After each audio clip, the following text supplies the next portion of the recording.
안녕하세요. 네, 안녕하세요. 네, 먼저 많이 놀라셨을 것 같아요. 왜냐면은 재판정에 가셔서 네. 사실은 김호중 씨에 대한 기사를 제가 분명히 그 앞에 있었거든요.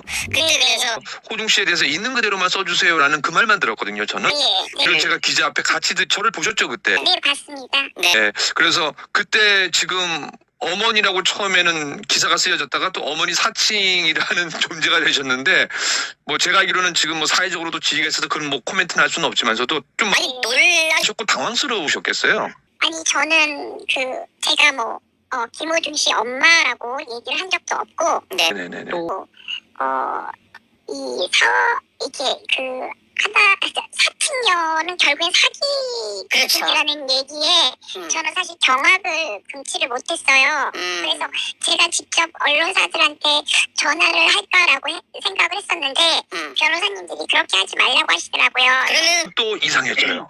그 중에 한 사람이 김호중의 엄마라고 밝히면서 언론 인터뷰를 했다는 거죠. 이 인터뷰를 통해서 우리 애가 잘못한 게 맞다 라면서 눈물을 보이면서 애가 겁이 많아서 그렇다, 너무 미워하지 않았으면 좋겠다라고 호소했다는 거죠. 일단 김호중 씨는 부모님이 둘 다 생존에 계십니다. 어릴 적에 이혼을 해서 각각 재가를 한 것으로 전해졌었죠. 근데 김호중 씨는 본인의 공연장에 부모님을 모실 적도 있을 정도로 연락은 하고 지냅니다. 그러니까 이렇게 주장하는 사람은 정말로 그동안 등장하지 않았던 어머니가 재판장에 아들의 모습을 보기 위해서 왔구나라고 생각하기 쉽죠. 그러다 보니까 일부 매체들은 해당 매체의 보도를 확인하지 않고 그냥 인용 보도를 해서 추가적인 보도가 있었습니다.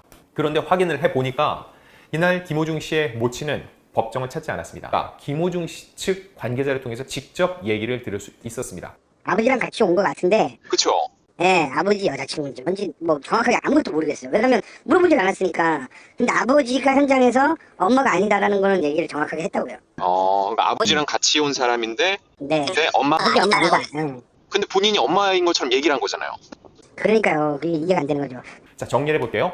일단 아버지는 법정에 왔습니다. 그리고 아버지가 누군가를 데리고 왔는데 그게 바로 이 여성이라는 거죠. 그리고 이 해당 여성이 언론 인터뷰에서 본인이 엄마인 것처럼 얘기를 했다는 거죠. 근데 소속사 관계자 얘기로는 아버지는 현장에서 엄마가 아니다, 즉 엄마는 아니고 다른 지인이다 라고 얘기를 분명하게 밝혔다는 거죠. 그렇다면 보도가 잘못됐다는 거죠. 자, 근데 저희가 앞서 말씀드렸죠. 아버지는 재가를 했다고요. 아버지가 재가한 현재 아버지의 법적인 아내일 가능성도 완전히 배제할 수는 없습니다. 자, 다만 아버지의 재혼한 여성이라고 해서 이분이 김호중 씨의 엄마라고 얘기할 수 있을까요? 김호중 씨가 이걸 인정하고 본인이 평소에 엄마라고 부르는 대상이면 모르겠지만 김호중 씨는 그런 얘기를 한 적이 없습니다. 네, 그래서 제가 참고 있었는데 이게 일파만파 되면서 나중에는 소속사라는 분이 이상한 소리도 하고 안모 기자님은 제가 아버지 여자친구 내지는 새엄마 그 선까지 넘으시더라고요. 그래서 정확하게 저한테 파악도 하지 않으시고 물론 저한테 제가 나가는데 그 주차장 있는 데서 저한테 인터뷰를 하자는 남자 기자분이 한 분 계셨어요. 근데 저는 손사래를 치면서 그분이 주는 명함까지 집어 던지고 차에 탔거든요. 네네. 자, 그러면 이제 시간을 역으로 해서 하나씩 물어보자고요. 네네. 제가 알기로는 법정에 아버님은 혼자 오셨어요. 네. 근데 아버님이 제가 알기로는 우리 선생님께서 1층에서 만난 걸로 알고 있는데 네네. 거기 어떻게 된 사연이죠? 아버님이 저희 차가 주차를 하는데 아버님이 화가 많이 나셔서 전화가 왔어요, 저한테. 아마 이제 이 화가 나는데 전화할 때가 저밖에 없었던 것 같아요. 그래서 차를 주차를 시키는데 아버님이 전화를 하셨어요. 그래서 아버님 사진은 이미 봐서 아버님의 모습은 알고 있었어요. 그래서 제가 아버님 바로 앞에 차에 있어요. 제가 나갈 테니까 아버님 그때 말씀을 하세요. 라고 했어요. 왜냐면 주변에 사람들이 많았기 때문에 김호중 씨에 대해서 조금이라도 안 좋은 소리가 또 사람들이 입이라는 거를 믿을 수가 없잖아요. 그렇죠. 그래서 제가 내려서 아버님하고 같이 안에 로비의 소파에 앉았어요. 그래서 아버님 말씀을 들으니까 운영진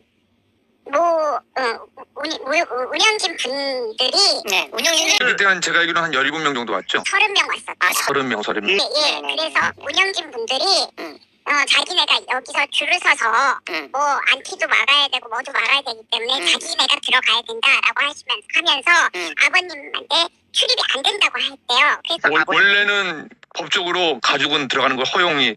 네네. 그래서 아버님이 화가 나셔서 그 말다툼을 하셨더라고요. 언성이 높아져서 화가 너무 많이 나셔서 막 거기서 그러니까 운영자분 한 분이 이제 그러면 뭐 아버지니까 자리 하나를 어떻게 빼볼게요. 이런 식으로 좀 빈정거렸나 봐요. 네, 그건 사실은 법원의 청경분들이 하실 일인데 일이 아닌데 참 그것도 웃기네요. 그래서 화가 굉장히 많이 나셔가지고 내려오셔서 막 그러니까 그 화를 주체를 못하고 계시는 거예요. 근데 제가 그 입장을 바꿔서 생각을 해봐도 제가 부모 입장이라면 그동안에 호중 씨하고 어떤 관계였는지 잘 몰라요. 모르지만 아버지 입장에서 생각하면 화가 굉장히 많이 나신 걸 제가 이해를 하겠더라고요. 그래서 아버님이 하시는 말씀을 다 들어드렸어요. 그리고서 아버님을 좀 진정을 시켜드리고 그리고 아버님께서 말씀하시기를 그러면 이제 어떻게든지 자리를 제가 이제 말씀을 드리길 제가 어떻게든지 한번 자리를 마련해 보도록 그쪽이랑 얘기를 한번 해볼게요. 아버님 들어가실 수 있게 해볼게요. 그랬더니 그럼 같이 들어갑시다라고 하신 거예요. 그래서 제가 네 알겠습니다 아버님 어떻게든지 한번 자리를 마련해 보겠습니다 하고 올라오니까 와 줄을 진짜 운영진들이 줄을 그렇게 서 있으신 거예요. 한쪽으로 그 재판장 왼쪽으로 다 서 있어요. 네. 그러면서 기자들하고 완전 대치 상황이더라고요. 기자들은 오른쪽으로 의자 쪽에 앉아서 우리 아리스 운영진들은 왼편 쪽에 벽 쪽에 이렇게 붙어서 서 계셨어요. 그래서 중요한 거 한 가지 하나만 더 여쭤볼게요. 그 아버님은 언제 처음 통화를 하게 되신 거예요? 왜냐면은 아버님도 우리 선생님에 대해서 아니까 전화를 하신 거예요. 네. 아버님이 이호선 변호사 선임이 된 다음에 밤에 전화가 왔어요. 모르는 번호로. 전화가 와서 제가 이제 모르는 번호도 전화를 다 받으니까 전화를 받으니까 김호준 가수님 아버님이라고 그러시는 거예요. 어떻게 전화번호를 하셨대요? 그래서 제가 전화번호를 어떻게 아셨습니까? 라고 했더니 아리스 분들을 통해서 제 전화번호를 알았다라고 하시더라고요. 그래서 이제 아버님하고 한 5분 10분 정도 통화를 했어요. 그래서 그러면 뭐 아버님 어려우신 점이 있고 아버님 속상하신 점이 있으면 저한테 전화를 가끔은 주세요. 어디다 하소연할 때라도 있어야 되니까.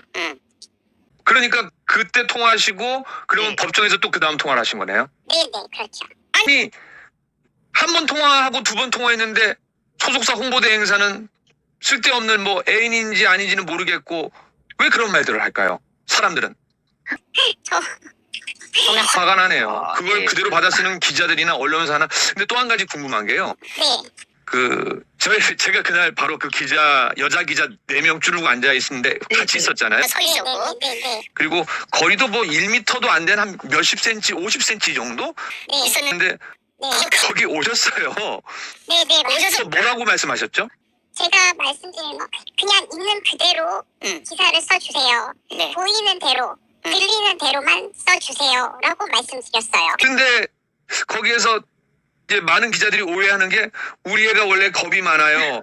그래서 정말 잘못한 건 맞아요. 이게 어디서 본인은 그런 말 안 하셨잖아요. 들었기 때문에. 우리 애가라는 말은 절대 아니고요. 잘못한 거는 맞아요 라고 한 거는 아마 제가 스치듯이 아마 얘기를 한 거는 같아요. 제가 들었거든요. 우리 애라는 말을 하지 않으셨어요. 아니 절대 하지 않았어요. 왜? 저는 친인척 관계가 아니기 때문에 우리 애가라는 말 저는 저희 아이들한테도 우리 애가라는 말을 안 쓰거든요. 다른 사람들 얘기를 할 때도. 그렇기 때문에 저는 그런 말은 절대 한 적이 없고요.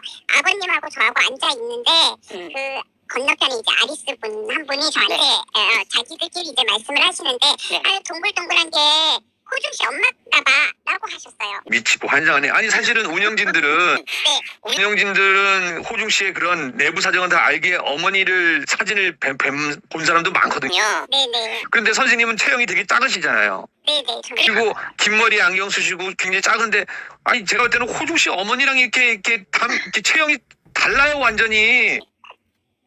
미쳐버리겠네. 그래서 제가 그 청경분한테 그 운영진 분들은 막 이렇게 눈을 아래 위로 막 훑기고 그러셔서 제가 감히 뭐 어떻게 말을 걸 상황도 아니고요. 사실 되게 무서웠어요. 제가 또 한 가지는 제가 사실은 방송을 35년 한 사람이라서 또 상담 심리학자로 10몇 년을 있었기 때문에 네. 그때부터 관찰력이랑 통찰력이 뛰어나는데 네. 선생님은 그때 청경분이 가족분 손두세에서 아버지가 손을 드셨고 네, 맞아요. 선생님은 가만히 있었고 아버지가 따라 들어가는데 선생님이 아버지 손목을 다 잡은 것도 아니고 엄지랑 검지로 이렇게 걸쳐놓고 따라 들어간 걸 내가 봤거든요. 맞습니까? 네, 맞아요. 네네. 제가 뭐 남의 남자분 손을 잡듯 아무리 뭐 나이 차이가 있고 아버님이 그게 쉽지 않잖아요. 네네 그렇게 들어갔는데 뭐 손을 잡고 들어갔다는 정도 그래서 천하의 몹쓸 여자가 됐더라고요. 제가 봤을 적에는 그 기사를 쓴 기자들이 네. 처음에는 선생님이 제가 딱 듣기로는 호중 씨에 대해서 잘못한 건 맞아요. 있는 그대로만 써주세요라고. 저는 그렇게 제가 앞에서 봤거든요. 바로 몇십 센치 앞에서. 네, 근데 그때까지는 아무 일이 없다가 네. 아버지 손목을 집게와 엄지손가락으로 따라 들어가는 걸 보고 왜냐면 호중 씨 어렸을 적의 상황도 모르고 어머님이 어린 시절 이혼했고 서로 재가를 하셨다는 걸 모르는 기자들은 저분이 어머니구나라고 정황적인 상황으로 근데 선생님한테 안 물어봤죠. 네. 미쳐버리겠네 이거 돌아버리겠네 이거. 그러면은 자 재판정의 얘기는 뭐 다들 제가 전해드렸으니까 재판이 끝나서 나오셨어요. 네네. 그때도 아버님이 아리스 분들이 물어서 이분은 어머니 아니다라고 제가 분명히 얘기한 걸로 알거든요. 네네. 아버지는 분명히 그렇게 엄마 아니다라고 분명히 이모라는 얘기는 하신 것 같은데. 네네. 그래서 아버님한테 전화가 왔어요. 네네. 네. 그러셔서 아버님이 또 누구냐고 또 확인 전화가 왔었나 봐요. 그래서 엄마 아니다. 엄마 아니고 이모다라고 하셨대요. 왜냐면 또 본인이 또 그렇게 얘기하셨구나. 줄줄줄줄 말씀하시기가 또 어떤 뭐 전화 통화했고 이런 말씀까지 하시기가 이해합니다. 그래서 그냥 이모라고 그냥 말씀하셨다고 저한테 양해를 해달라고 그렇게 전화가 왔었어요. 그래서 예 알겠습니다라고 하고서 전화를 끊었어요. 그리고 아버님 들어가시고 그 법정에 들어가시게 된 것도 어떻게 됐냐면 청정분한테 말씀을 드렸어요. 가족분 아버지가 오셨는데 이렇게 선착순으로 해서 아버지 못 들어간다고 하는데 어떻게 된 거냐라고 청정분한테 말씀을 이해 안 되죠. 가족은 들어갈 권리가 가족은 들어가게 해드리겠습니다. 자리 마련해드리겠습니다라고 하셨어요. 네네네. 아버지뿐만 아니라 이광득이랑 본부장이랑 그 매니저 가족들도 몇 분, 세네 분인가 오셨어요. 그것도까지 내가 봤어요. 그러셨어요. 아버님 먼저 들어가고 같이 그 위에 따라 들어갔어요. 그래서 자리를 마련을 해주셔서 청정분이 그래서 먼저 오셔서 그래서 아버지가 들어갑시다라고 된 거예요. 네. 자 그럼 이제 정리를 할게요. 제가 본 선생님의 저는 그때 그 모든 그러니까 선생님뿐만 아니라 제가 운영진들한테 들어가서 한 명 숫자까지 세는 것까지 보고 한 명 한 명 그 앞에 있는 남자 3명한테 얘기하는 것도 보셨습니까? 안 보셨습니까? 못 보셨어요? 다 봤어요. 그리고 제가 그 다음에 있는 4번째 여자분부터 17번째 분 여자분까지 운영진입니까? 아리스입니까? 내 자리 한 자리 주세요. 내가 기자들이 저렇게 와 있는데 그래도 실드 칠로 한 명은 있어야 되지 않아요? 저를 못 믿나요? 라는 것도 보셨죠? 네, 저 그거 보면서요 되게 울컥했어요. 네. 왜 울컥하셨어요? 저렇게 진정성 있게 저렇게 부탁을 하시는데 그 한 자리 사실 당신들이 들어가서 운영진들이 들어가서 할 것도 없잖아요.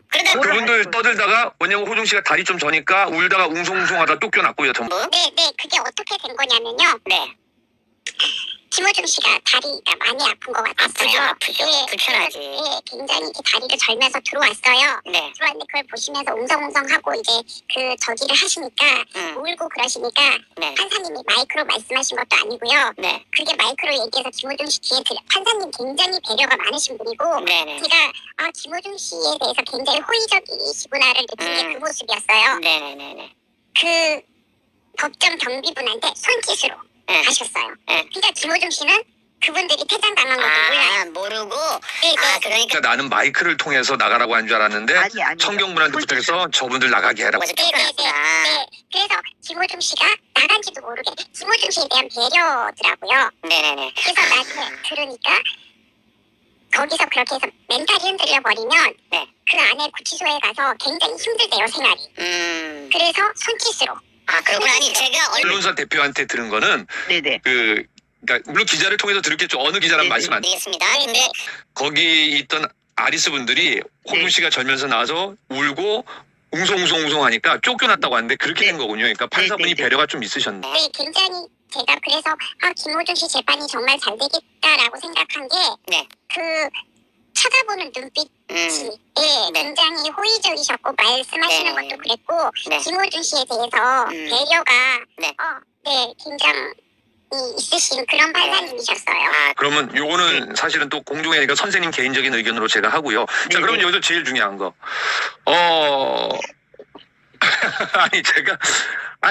이 참 기자들이 그냥 사과 한마디만 하면 될 걸. 처음에는 어머니라고 했다가 제가 이제 어머니 아니다라고 방송을 했고, 사실은 소속사 관계자한테도 알려줬고, 그 다음에 소속사 홍보 대행사 담당 대표한테도 내가 그 얘기를 다 해줬고, 그랬더니 본인은 거기 있는 현장에 있는 아리스 운용진한테 그분이 엄마라는 소리를 들었다 해서 말도 안 되는 얘기 하지 마라, 내가 다 들었다라고 따졌어요. 그래서 그게 정정이 됐더니 나중에는 엄마가 아니라 엄마 사칭녀가 돼버렸어요. 이거 어떻게 화가 나시겠죠?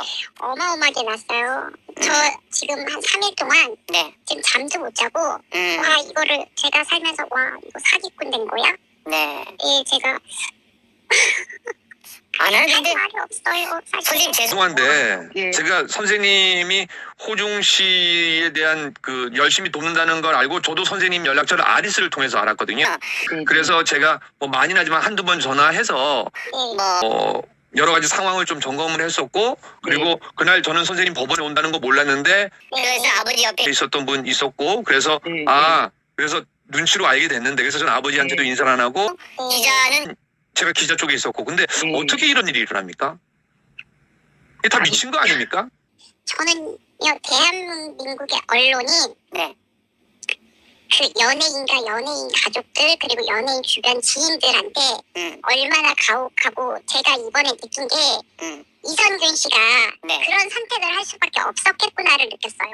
그래서 사실은 제가 수많은 연예인, 뭐 저도 힘이 없지만서도 연예인들을 위한 무료로 응원도 해주고, 또 지난 10년 동안 그 연예인들이 부탁을 하면 그분들 변호사랑 해서 같이 도움도 주고 했었는데, 저는 최소한 언론 기사는 잘못 나갈 수도 있어요. 근데 그거를 확인도 안 하고 이진호 유튜버라는 사람이 그걸 또 그대로 영상화하고, 또 안 기자도 사실은 제가 통화를 했지만서도 물론 이쪽도 있고 이쪽 의견도 있던데 그런 영상을 남기면 저는 안 된다고 생각하는데, 방송국이 어떻게 모든 방송국이 그거를 영상화하고, 어제 방송에서도 엄마 사칭녀라는 말이 이게 말이 됩니까?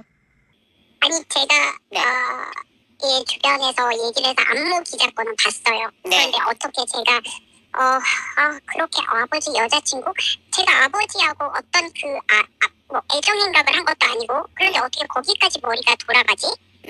어떻게 이렇게까지 한 사람을 이렇게 몰아가지? 어떻게 사칭녀까지 몰아가지? 제가 그럼 대한민국의 모든 사람들을 향해서 사기를 친 건가요? 저 거기서 정말 화가 나서 이거 진짜 어떤 그 사과 기사 내지는 정정 기사라도 받아내야 되는 거 아닌가? 제가 변호사님들하고 계속 얘기를 해요. 또 그렇게 되면 또 선생님도 심정이 노출이 되죠.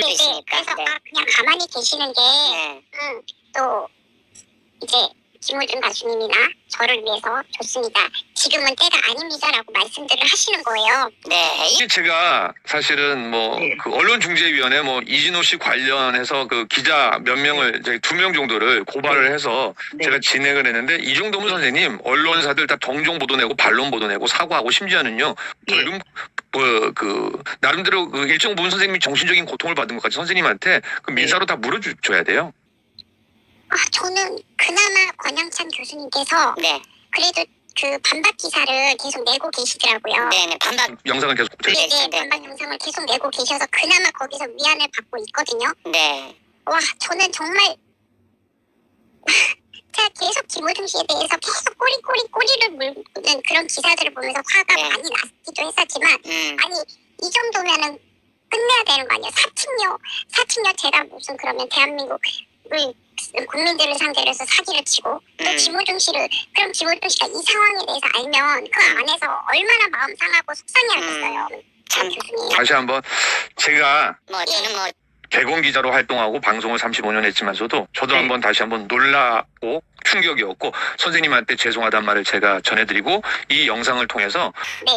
사실은 그 안 기자분도 사실은 저랑 한 10분 넘게 통화해서 그걸 반영한다라고 얘기했는데 아직까지는 반영이 없어요. 그리고 이진호라는 사람은 제가 영상을 통해서 했는데 아무 증상도 없는데 아무튼 요 사실을 제가 좀 세상에 좀 더 과감하게 알리고 선생님 같은 피해자가 나타나지 않도록 노력해 보겠습니다. 저는요, 이게 이진호 씨나 안모 기자나 네. 여기에 대해서 정정보다는 사과를 안 하면요, 네. 저도 나름 법적 조치할 생각이 있어요.